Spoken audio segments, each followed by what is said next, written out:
J'ai commencé à aller dans les congrès de la FNAREN dès la première année où j'étais stagiaire KPSH, ce qui a été une chance et une force. Depuis, à part durant mes grossesses, je suis allée à tous les congrès de la FNAREN parce que pour moi, ça permet aussi de retrouver un groupe d'appartenance, des gens qui me comprennent, qui parlent à peu près le même langage, qui sont dans les mêmes problématiques que nous. Voilà, et je trouve ça très très riche. C'est un temps de formation aussi. Le congrès, c'est un lieu de rencontre et de retrouvailles parce que on retrouve des gens, des rééducateurs qu'on aime bien, qu'on n'a pas vus depuis un an. Rencontrer aussi des nouvelles personnes qui viennent au congrès pour la première fois et voir que voilà, profession perdure et qu'il y a des nouveaux éducateurs sur le terrain. J'ai commencé à rentrer dans le métier avec le point final, juste après avoir passé mon KPSH, c'était le congrès qui a vraiment été très fédérateur, surtout avec la projection du film. Donc ça m'a vraiment lancé dans l'idée que le congrès, c'était un moment exceptionnel, un moment de partage, un moment très riche en émotions. Et pour moi, il était essentiel et inenvisageable de ne pas aller à un congrès chaque année.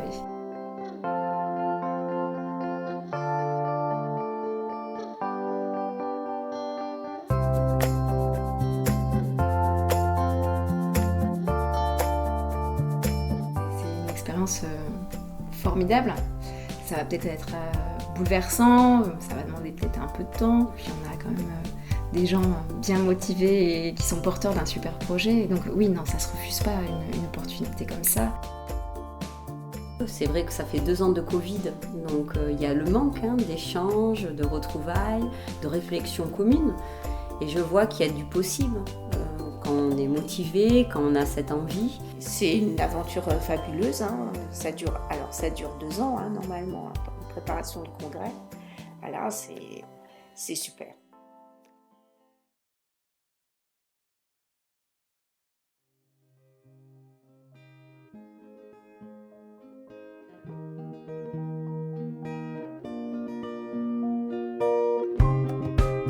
Le corps est très intéressant parce que ce qui est visible directement pour les enseignants, pour les familles, même pour l'enfant, cette agitation, ces débordements qu'on peut constater, les mots qu'on met sur ces débordements aussi, perturbateurs, éléments perturbateurs, souvent sont des indicateurs pour nous, des symptômes pour d'autres, et c'est intéressant de se questionner. Qu'est-ce qui se joue dans ce corps, chez l'enfant, chez le jeune enfant même, et comment il est perçu aussi par les accompagnants, aussi bien les enseignants, la famille, ou nous, personnels des membres des réseaux, et plus particulièrement les rééducateurs.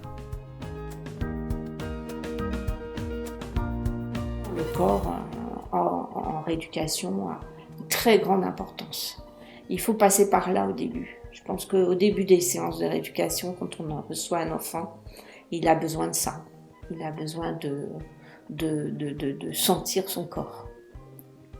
C'est sentir son corps, pouvoir tomber, pouvoir s'affaler, pouvoir rouler au sol, pour revivre des émotions qu'ils avaient tout petits. Et ma formation de psychomotricienne m'a beaucoup aidée. En fait, le corps, c'est ce qui se voit en premier. C'est ce qui se voit ou ce qui se voit pas. Parce que moi, je trouve qu'il y a aussi plein d'enfants qui ne se voient pas, qui s'oublient, qui se font oublier dans les classes. Et c'est un petit peu le symptôme. Le corps nous montre des symptômes d'un fonctionnement de l'enfant, d'un mal-être, d'un dysfonctionnement. La problématique actuelle sur laquelle on se questionne beaucoup dans notre arène en tout cas, c'est la surmédicalisation ou la handicapisation de la difficulté scolaire. Et c'est une entrée. Après, par la thématique du corps, on peut faire intervenir plein de thématiques intéressantes. On peut relier finalement plein de problématiques.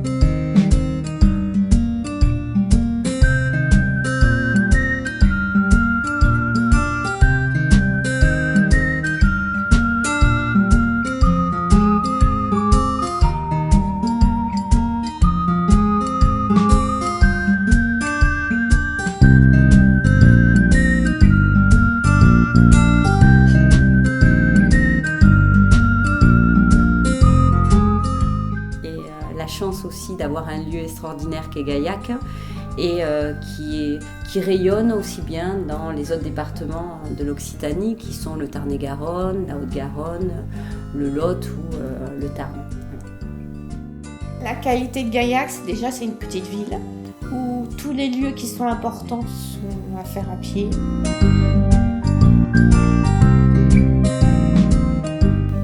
C'est une ville d'art et d'histoire qui a des petites rues, un centre historique, des petits coins très sympas et puis entouré de vignes. Voilà. Et puis on a un très très bon vin à Gaillac qu'il faut faire connaître au monde entier.